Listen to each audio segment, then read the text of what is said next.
Kart 8!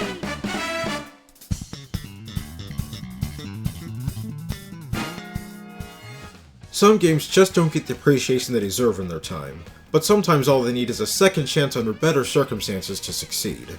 This was the case for many of Nintendo's Wii U exclusives, Mario Kart 8 chief among them. A joint effort between Nintendo and their longtime Mario Kart arcade game partner Bandai Namco in 2014, Mario Kart 8 was an impressive step up from Mario Kart 7 and Wii, and enjoyed by the relatively few who owned a Wii U.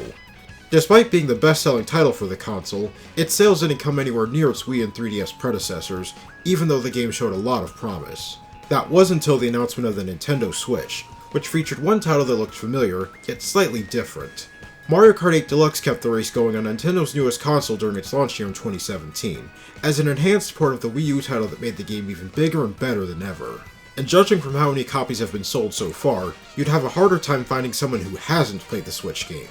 And so in honor of Mario Kart 8's 10-year anniversary, I wanted to celebrate Mario Kart 8 as a whole, so we're looking back at the original Wii U game, the improved Switch outing, the years of the Booster Course Pass, how the game evolved over time, and became the insanely fun kart racing juggernaut that it is today.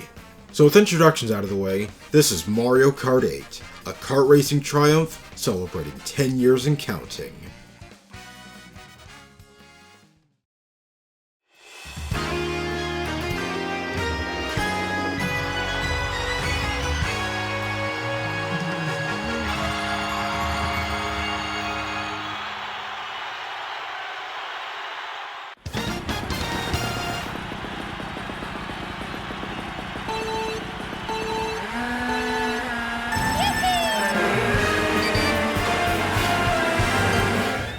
Mario Kart 8 is all about taking Mario and company on kart racing escapades on tracks that take you over land, sea, air, and now even on the walls, with an abundance of items that can turn the tides of any race.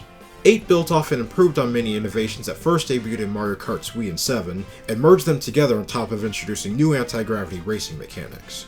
Returning from Wii are 12-player races, and so did gliding and underwater driving from 7. 8 takes races to new heights and directions, with anti-gravity driving along for tracks that are sideways, on walls, or completely upside down. Whether you play with a Wii U gamepad, the Switch's Joy-Cons, Pro Controllers, or even the Wii Wheel and Labo Toy-Cons, the simple controls allow anyone to quickly get into a race. You'll have your thumb on the gas button most of the time, and occasionally hit the brakes to avoid items or hazards. You can either steer with an analog stick, or with tilt controls if you prefer, and the trigger or shoulder buttons are for drifting and using items. Mario Kart 8 Deluxe went the extra mile to include auto acceleration and smart steering as accessibility options, which allowed more people to play with their family and friends. You want to start off every race right with a good rocket start, by holding down the gas as the number 2 fully fades in on the starting countdown. Driving behind another kart long enough will give you a slipstream boost, and lightly knock aside your assistant for their trouble. Driving through the different types of track sections happens seamlessly, as your kart automatically deploys a glider to cross long distances in the air, deploy a propeller to dive underwater, and have its wheels flip sideways to activate anti-gravity mode, which I'm personally convinced was inspired from Crash Nitro Kart. While you may be driving upside down, your controls don't invert, so no need to worry about getting disoriented. Beyond racing on any surface in any direction, karts can hit spinning objects on the track to get a spin boost, or touch another kart to give both players a spin boost. Drifting is almost necessary for most turns, and the longer you hold a drift, sparks start to fly from your wheels, letting you know you've built up a mini turbo boost, with the sparks color changes letting you know how powerful the boost is. Orange sparks were originally what you wanted to aim for, but 8 Deluxe introduced purple sparks, which gives you an ultra mini turbo for even more speed, for those who can manage a long enough drift. To help with this, tapping the brakes while drifting tightens up your angle, a technique formerly exclusive to 8's new 200cc engine class, but is now possible in any race in 8 Deluxe. The item selection features the standard arsenal, like shells, bananas, mushrooms, stars, and lightning, plus some recent additions like the fire flower. While red and blue shells are still as threatening as ever, green shells got an upgrade, as they seem to hit players at odd angles a bit too well at times when they're bouncing off walls. All triple items now rotate around your cart, including triple mushrooms that other players can use for themselves. As for new items, the piranha plant bites at anything or anyone near it, the boomerang flower hits on the initial throw and on the way back, the Super Horn's shockwave destroys anything it touches, including blue shells, and the Crazy 8 surrounds your cart with 8 different items at once.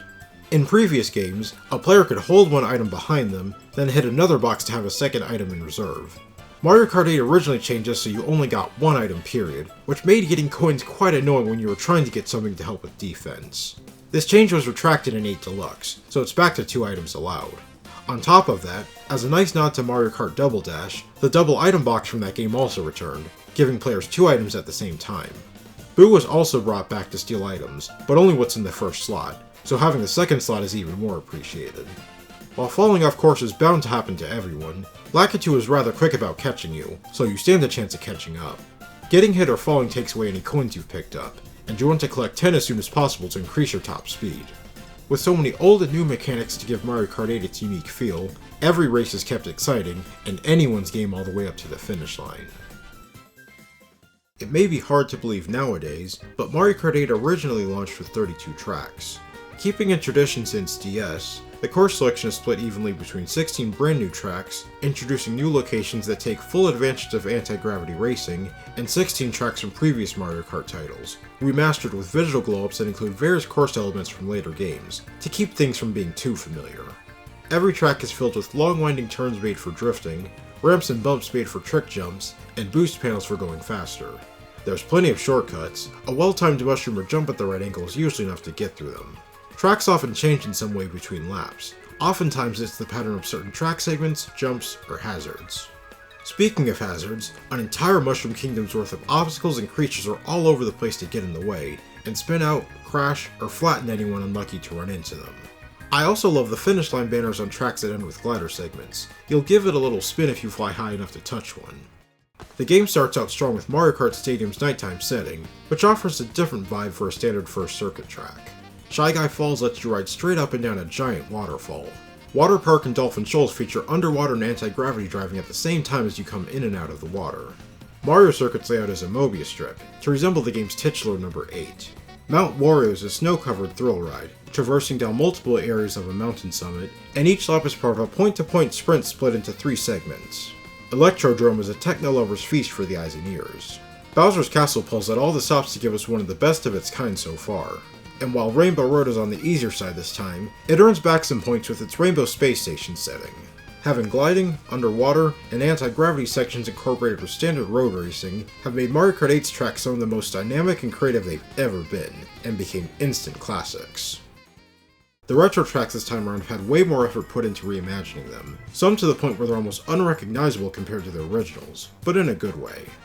Glider and underwater sections really open up tracks in new ways where there used to be boundaries, like on DS Cheap Cheap Beach and Double Dash's Sherbet Land, and anti-gravity sections play around with existing scenery for completely new approaches, like on N64 Toad's Turnpike, where the turns now have drivable walls to avoid traffic.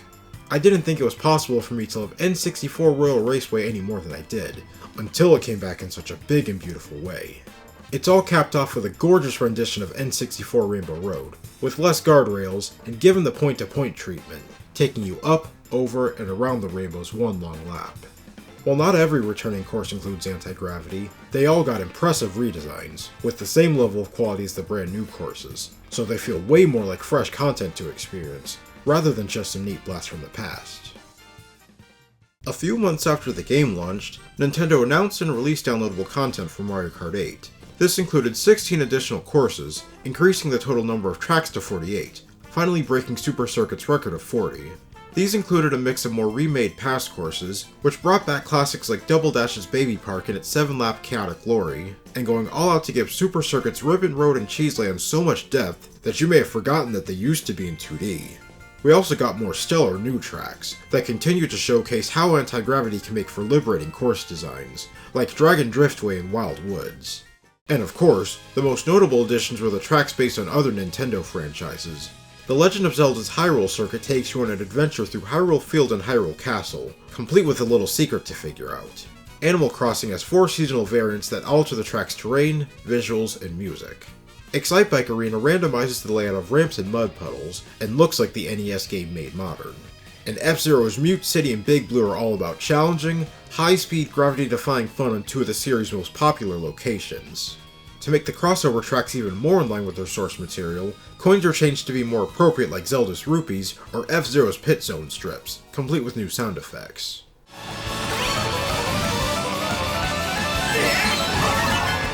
While these tracks were originally paid DLC on the Wii U, they came standard with 8 Deluxe on Switch, so for those who skipped out the first time around we're in for an embarrassment of riches. But for veteran players who already experienced all 48 courses, there wasn't anywhere new for them to race. At least, not yet. In a surprise Nintendo Direct announcement, Mario Kart 8 Deluxe was going to be receiving a massive DLC expansion called the Booster Course Pass, which would add waves of extra tracks to the game over the span of 2 years. While the news itself was already unexpected, given that it came out in 2022, more than 5 years after 8 Deluxe launched, so any thoughts of major post-launch support wasn't on most people's minds anymore, what was truly unbelievable was how many tracks were going to be added. Each wave included 8 tracks, and there were 6 waves, meaning we got 48 more tracks, doubling the game's track count to a mind-blowing 96. These tracks included more returning courses from previous games, but also from the game that came after 8, the mobile game Mario Kart Tour. In fact, all but one of the courses new to Tour were included in the pass. Most of them are the city tracks, caricatures of popular real-world cities from across the globe, like Paris Promenade, Tokyo Blur, and New York Minute. For those familiar with Tour, the city tracks had multiple variations, each within the same environment, but had different routes. When they made the jump to the Switch, their variations were combined into one large course, each lap changing which route to take. So while laps 1 and 2 may go in similar directions, on lap 3 you could be going around in reverse, or to new areas on the map entirely. I really enjoy this implementation of different laps, and hope it continues to show up in future games. There weren't just city tracks in Tour, but also a few original courses more in line with traditional Mario Kart, like Ninja Hideaway and Squeaky Clean Sprint, which I was equally happy to see given the HD treatment. The remaining booster course slots went to additional classic tracks, meaning a second chance for some fan favorites to return. The designs for these tracks have more in common with their appearance from Tour, so they may be hit or miss on how they look to you, but they're still just as fun to race on. Like with the base game's tracks, not all of them include anti-gravity, but the ones that do mix things up a little, like Wii Koopa Cape's underwater tunnel. Some past courses take advantage of the updates Tour made to them, like how N64 Calamari Desert changes up the second and third laps to have you drive through the tunnel, or DS Peach Gardens going in reverse on the final lap. I do find it odd that even after so many extra tracks, Luigi of all characters didn't get a single one themed after him in this game. It wouldn't be a fan favorite selection without at least one more Rainbow Road, but luckily, we got 2. The Planet and Moon Hopping Sprint from 7, and the wavy and winding downhill course from Wii, with the entire track in anti-gravity. A fitting choice is both the last track of the Booster Course Pass and of Mario Kart 8's 96 courses. With so many tracks on the table and the priority on Tour, not everyone was going to have their wish list fully checked off, but hopefully everyone got a little something in the end. $25 for 48 tracks, plus a few more bonuses, was more than worth the Booster Course Pass's weight in gold, and truly made playing Mario Kart 8 feel brand new all over again for the first time in years. Mario Kart 8's initial roster was a mix of the usual suspects, and some new picks that may have raised some eyebrows. Characters are divided into size classes, each class altering how it feels to drive karts. Most of the cast from Mario Kart 7 are back on the track, plus a majority of characters who were last seen in Mario Kart Wii. This includes mainstays like Mario, Luigi, Peach, Daisy, Toad, Yoshi, Donkey Kong, Wario, Waluigi, Koopa Troopa, and Bowser. A few recent veterans and secondary characters like Rosalina, Shy Guy, and Metal Mario round out the returning drivers. As for new characters, multiple spots went to the Koopalings, as they made a resurgence in mainline Mario games at the time, Baby Rosalina, and Pink Gold Peach. Maybe not who people were expecting, especially considering some notable veterans didn't get in. Mii's are also back in a big way. While by default they wear a racing suit based on their given color, by scanning in an amiibo, they can also wear a selection of racing suits based on various characters. The Captain Falcon and Pac-Man suits are my favorites. The Wii U DLC marked the debut of Tanuki Mario and Cat Peach, plus the return of Dry Bowser. 8 definitely had a trend going of making character variants and transformations playable. Color choices for Yoshi and Shy Guy were added as a neat little bonus. Alongside tracks from other Nintendo games came some of their main characters. Link's incarnation from The Legend of Zelda Skyward Sword makes his racing debut, with Master Sword and Triforce flourishes when he does tricks. The villagers and Isabelle from Animal Crossing New Leaf have also come from out of town, communicating with the same emotes used in their game. When Mario Kart 8 Deluxe launched, every character from 8 is playable from the start, and even brought back Bowser Jr., King Boo, and Drybones to fill in a few roster gaps. The Inklings from Splatoon, coming in 6 fresh colors, took a break from Turf Wars for new kinds of multiplayer battles. Link got his champion's tunic from The Legend of Zelda Breath of the Wild as an alternate costume in a post-launch update. While 40 characters is an impressive roster size, like the tracks, there are still fan favorites who didn't get in, and once again is where the Booster Course Pass continues to surprise. Despite the name, the expansion also added 8 more characters to the game. These spots made room for Diddy Kong, Birdo, Petey Piranha, Wiggler, and Funky Kong to return, and introduced those who hadn't played Mario Kart Tour to Kamek, Peachette, and the highly requested Pauline. Mii racing suits weren't forgotten about either. 8 Deluxe added a few more through Amiibo, and a bunch from Mario Kart Tour that came with the Booster Course Pass. With 48 characters, some with fun colors and costumes, there's definitely a racer in Mario Kart 8 Deluxe for everyone. It wouldn't be a modern Mario Kart without a selection of karts to race with, but bikes from Mario Kart Wii are also back, plus brand new ATVs for even more vehicle variety in Mario Kart 8. Karts offer the tried and true Mario Kart experience on 4 wheels. Bikes have had a few adjustments made to them, so they aren't as objectively superior like they were in Wii, and come in standard types that drift outward like karts, and sport types that drift inward. ATVs are a neat third option that help mix up the kinds of vehicles out in the field, but play just like karts and standard bikes. Each setup can be customized with any choice of a vehicle body, wheels, and glider, just like in Mario Kart 7, and every combination, alongside your choice of character, affects your vehicle's stats when racing. While you can notice differences in how each combo plays, you can race just fine with any of them, especially when items are involved. As the existence of stats means there are optimal setups, I couldn't bring myself to play with any of the objectively best ones. I prefer racing with what looks cool or fun, rather than what wins all the time. Speaking of looks, I love this game's standard kart design with its simple, rounded shape, and how it comes in a bunch of character-specific color schemes. They also look great when adapted into Hot Wheels die-cast toys. I know it's far from optimal, but Mario and the Circuit Special, with Monster Wheels and the Super Glider is my go-to when racing for fun. When I need something more competitive, I opt for putting Mario or my Mii in a Biddy Buggy with roller wheels and the Cloud Glider. Its high acceleration and effective mini-turbos work wonders.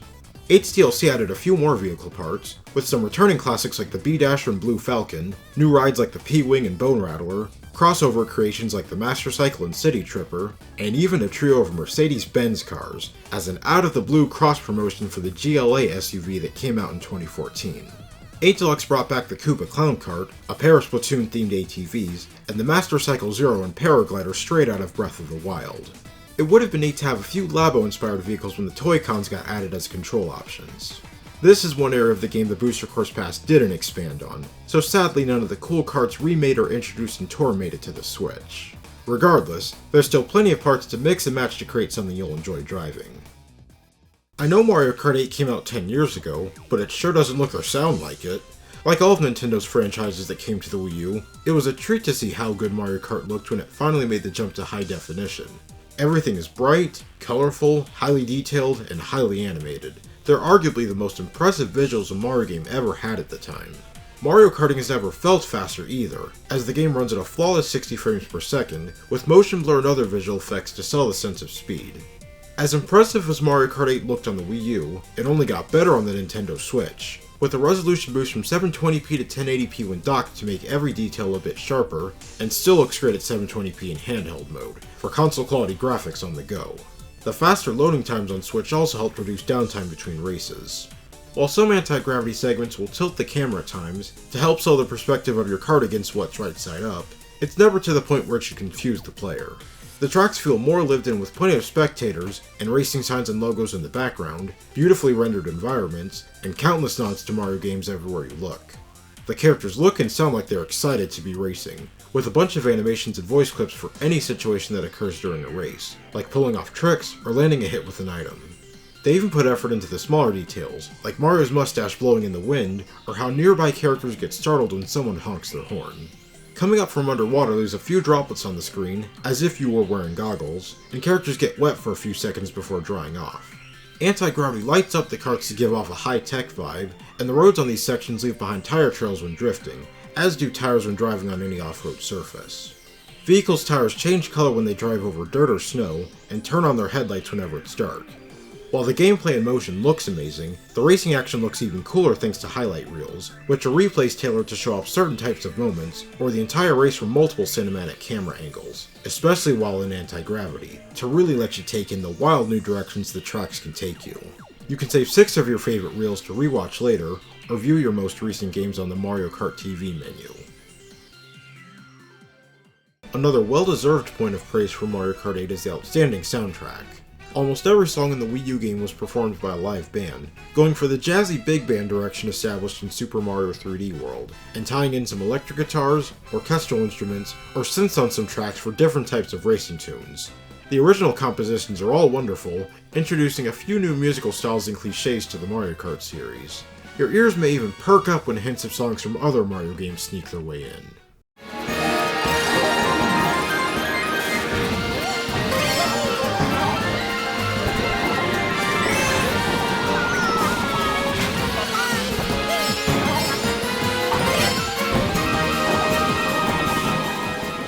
The remixes of past tracks are of the same quality, rather than direct ports of older sound files, and help make experiencing the familiar courses feel brand new again.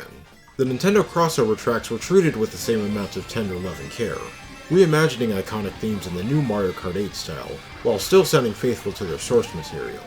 The new music in 8 Deluxe and the Booster Course Pass don't have the same level of live performance quality, but the upbeat jazzy style is still intact.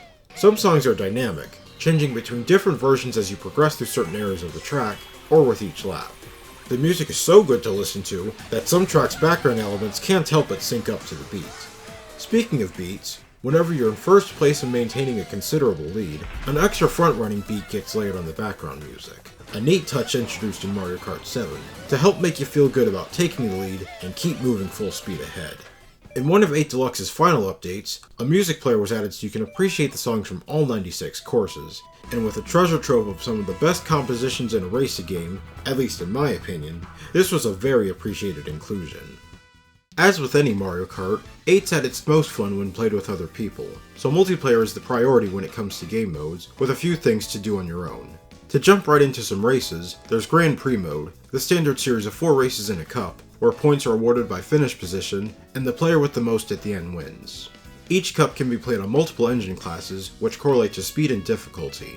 On top of the familiar 50cc, 100cc, 150cc, and mirror classes, 8 introduced 200cc. This new engine dials up the speed to an 11, making things almost too fast, and will require mastery of brake drifting if you want to have any hope of staying on the track, especially if you're trying to use a mushroom. The computer opponents feel a bit tamer compared to my Grand Prix experiences in previous games, but they still have their moments of the most perfectly timed nonsense that ruin a perfect 4-win streak. Coming in 3rd to 1st in a Grand Prix awards you a trophy, and a gold trophy also comes with stars based on how many points you earned. A perfect score of 60 gives you 3 stars for a given cup and engine class.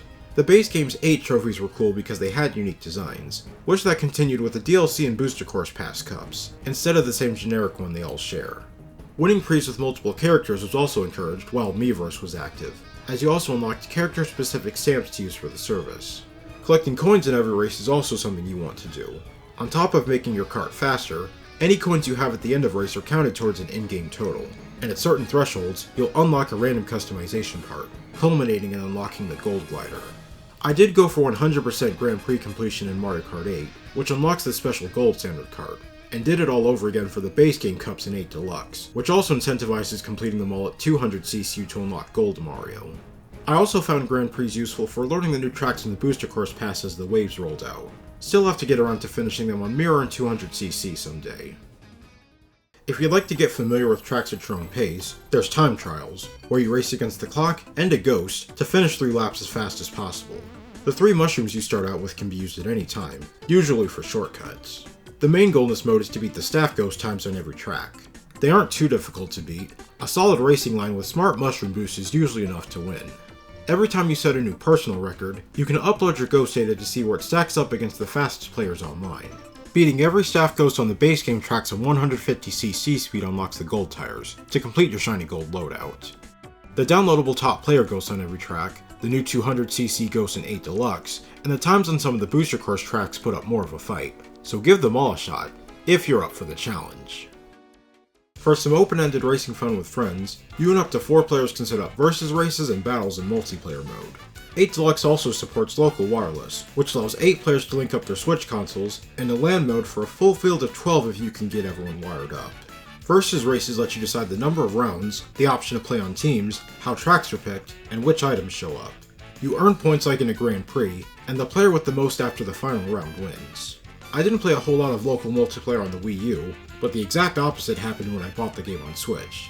Remember those early Switch commercials, which showed other people bringing their console everywhere to play with other people? I totally had those kinds of experiences back when 8 Deluxe came out. I brought my Switch to work almost every day that summer, to play with some coworkers when our shift was over, and to some get-togethers as a neat icebreaker. And setting things up to play in handheld mode with some Joy-Cons was always quick and easy. And local wireless races with my siblings got me through many a layover at the airport. Getting to play a fully featured Mario Kart 8 anywhere, but with the portability of Mario Kart's DS and 7 was a great feeling. It was easily some of the most fun I've ever had playing Mario Kart multiplayer since my Double Dash days. If only the Switch's video capture feature existed back then, so I could share some clips of those fond moments. If there was one mistake Mario Kart 8 made, it was the changes to the series' tradition of battle mode. Instead of playing on dedicated maps, battles took place on a selection of racetracks. Balloon Battle was the only game type available, with item-based matches to pop other players' balloons and be the last one standing. The big problem here was that the tracks were too long to make chasing other players down exciting, as you spent more time trying to look for anyone than you were trying to hit them. Thankfully, Nintendo came correct with 8 Deluxe's battle mode, and made it one of their best yet. Proper battle maps returned, including 5 new ones, like Urchin Underpass from Splatoon, and 3 from past games. Alongside a revamped Balloon Battle, there are also 3 returning battle types, and 1 new to 8 Deluxe. Balloon Battle is now score-based, where the goal is still to pop as many of the other players' balloons as possible, earning points by hitting them with items, like the battle-exclusive feather to jump over any danger headed your way.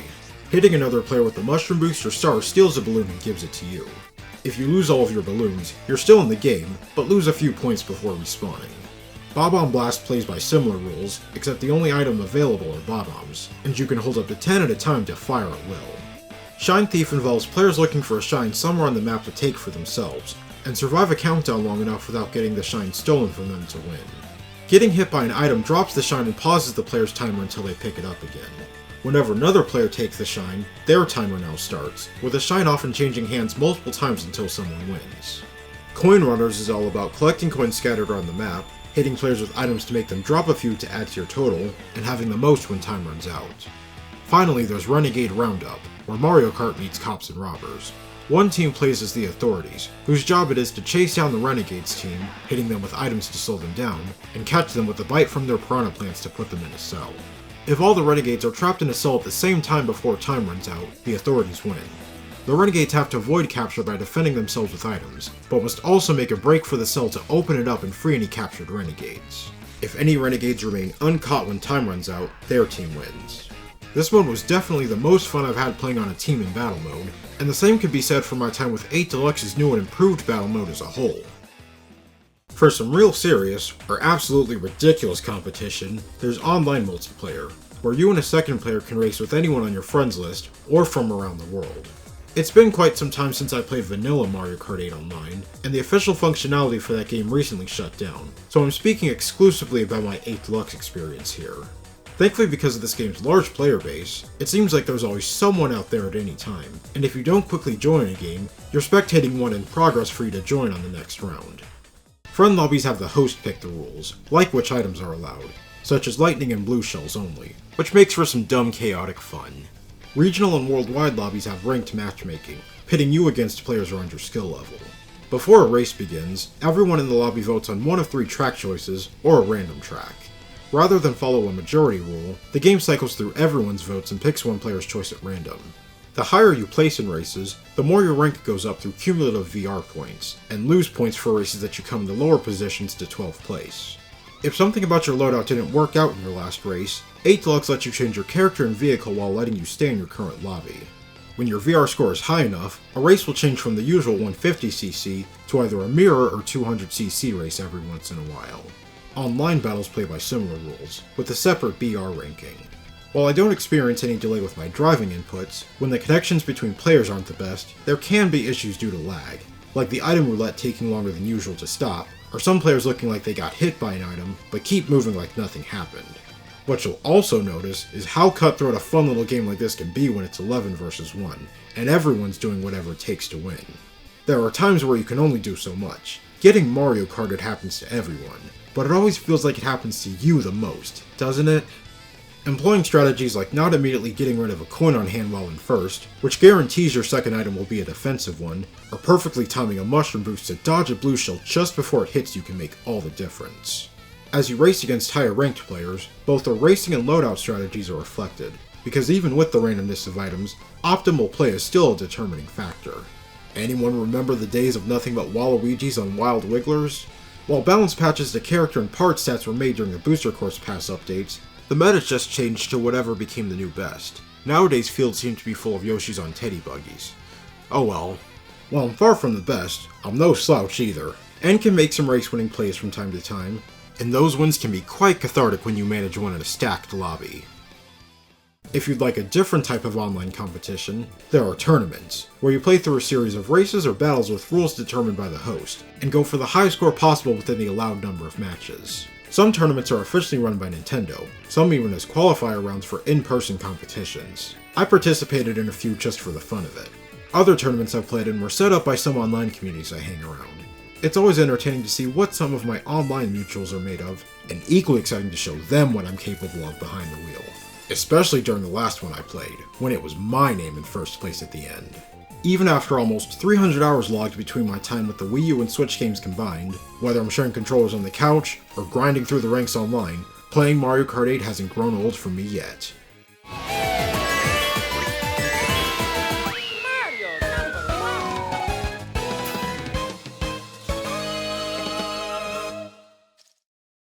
Time truly flies when you're having fun, and in the case of playing Mario Kart 8, whether it was on the Wii U in 2014, revisiting it on Switch in 2017, and falling in love with it all over again since the Booster Course Pass in 2022, it's kind of hard to believe it's been 10 years already. And thanks to the many additions and improvements the game's had, it's aged quite well, and will be remembered as a Cinderella story of sorts. In fact, Mario Kart 8 Deluxe has been so successful in terms of sales that it's not only the current best-selling Switch game, it's also the best-selling racing game to date, and even in contention for the best-selling Nintendo game of all time, beaten only in technicality by Wii Sports. Based on the Mario IP or not, no game does this well if there wasn't something special about it. And you can't get more special than a masterpiece with gameplay that brings together Mario Kart ideas old and new, an all-star cast, a parking garage's worth of customizable vehicle combinations, 96 racetracks, stunning visuals, a legendary soundtrack, a solid variety of game modes, and having it all be available on a console that you can play wherever, whenever.